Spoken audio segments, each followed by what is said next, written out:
The second expansion for Sid Meier's Civilization 6 introduces an active planet where geology and climatology present unique new challenges. Face the threat and reap the bounty from natural disasters, manage your power sources wisely, and unite with leaders of other civilizations to find solutions to the challenges of a changing climate. Rise and flourish in Sid Meier's Civilization 6 Gathering Storm. There's no escaping the power of nature as it shapes your world and affects your people's fortunes. Where you settle will have consequences that affect your civilization forever, as each terrain faces its own environmental challenges. Natural disasters can pillage or destroy your improvements and districts, but they may also refresh and enrich the lands after they pass. Volcanoes offer high risks, but high rewards, as eruptions can devastate surrounding areas, but volcanic soil is highly fertile and valuable. Storms are unpredictable, varying in size and impact.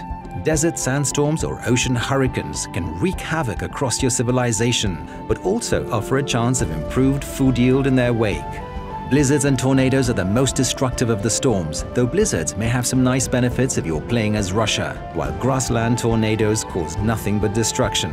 Weather every storm to rebuild stronger and smarter. The incredible benefits of settling near rivers now come with the additional dangers of flooding. Floods can destroy and pillage improvements, with even greater damage during severe flooding, but they also offer a chance of greater food yield afterwards. You can prevent river flooding by building a dam, or coastal flooding using new technologies like the flood barrier. The complexity of climate change is the final environmental challenge your people will face.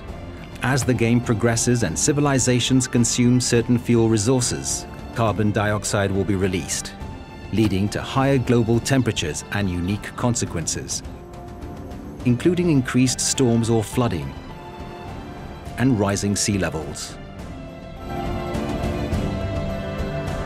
While climate can destroy your civilization, resources will build it. Strategic resources are now divided into fuel to meet the power needs of your cities and late-game units, and material to make resource-dependent units. Once a city has a fuel supply, like coal or oil, and the appropriate power plant, the city automatically converts the stockpiled fuel into power. Power is especially important from the industrial era onwards. Buildings in a city needed to function at full performance, with unpowered buildings producing less than half their normal yield. Military units also require material and fuel resources for production and maintenance, with resource-deficient units becoming weaker in combat.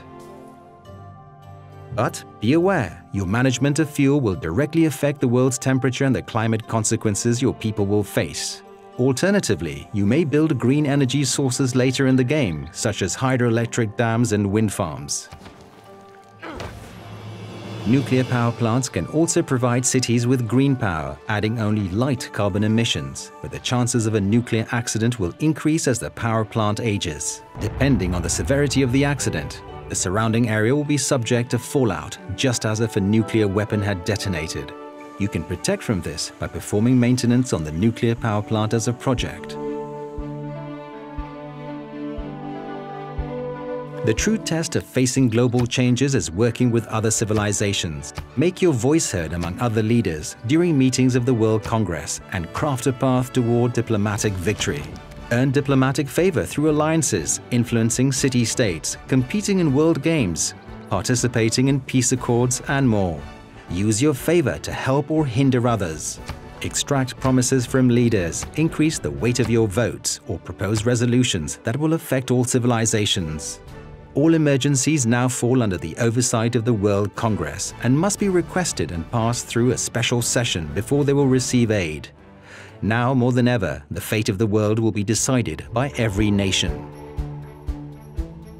The new future era is an uncertain time with the potential for wild discoveries. In each new game, the technology and civics trees for this era are randomized, revealing different costs and prerequisite paths as the game progresses.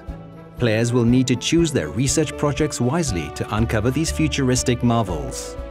Combat adverse environmental effects with speculative ideas, such as relocating your population out to seasteads.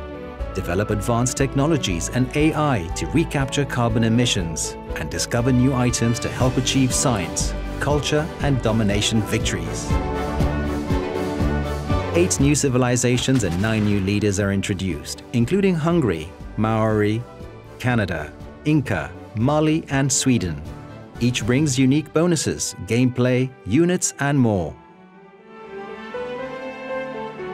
The world is larger than ever with new world wonders, natural wonders, and units, including the GDR and Rock Band. Bend the map to your will with new improvements like railroads, mountain tunnels, and the Canal District. And survive the greatest disasters in history in the new scenarios the Black Death and War Machine.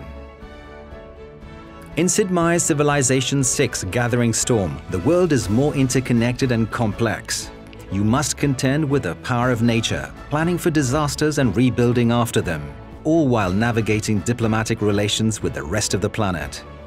Every path will affect your environment and impact the planet's future. How will you conquer the elements? And what kind of world will you create in Sid Meier's Civilization 6 Gathering Storm?